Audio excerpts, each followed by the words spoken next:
جنت میں سب رشتہ داروں سے ملاقات ہوگی۔ جنت میں ہم ہمیشہ زندہ رہیں گے۔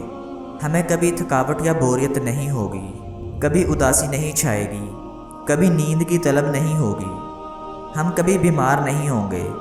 وہاں افلاس اور بھوک نہیں ہوگی، وہاں گرمی اور سردی اعتدال میں ہوگی۔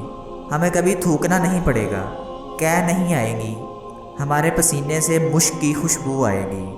ہمارے لیے ریشمی لباس ہوں گے، موتیوں کے ہار ہوں گے، ہیرے سونے چاندی کے زیورات ہوں گے۔ وہاں پانی، دودھ، شہد اور شرابن طہورا کی نہریں ہوں گی۔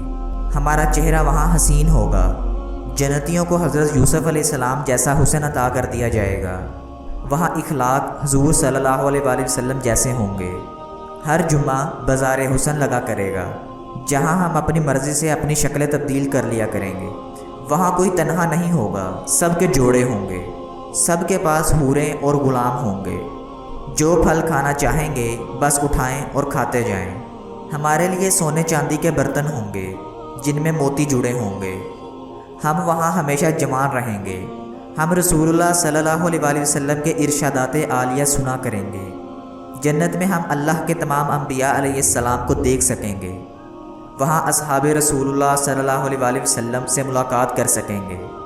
کوئی درد نہ ہوگا، کوئی تکلیف نہ ہوگی، نہ دل ٹوٹے گا، نہ روح بکھرے گی، نہ حادثے ہوں گے، نہ اذیتیں ہوں گی۔ وہاں تو بس راحت ہی راحت ہوگی۔ بس پھر شوق رکھنے والوں کو جنت ہی کا شوق رکھنا چاہیے۔ دوستو، ساتھیو، ایسی شاندار زندگی کو اس مختصر سی دنیا کی زندگی پر قربان مت کیجیے۔ اس دنیا کی زندگی کا کیا مزہ، کیا لطف، مزہ تو آخرت کا مزہ ہے کہ ایسی شاندار زندگی ہمارا مقدر کر دی جائے۔ اللہم ارزقنا جنت الفردوس، آمین ثم آمین۔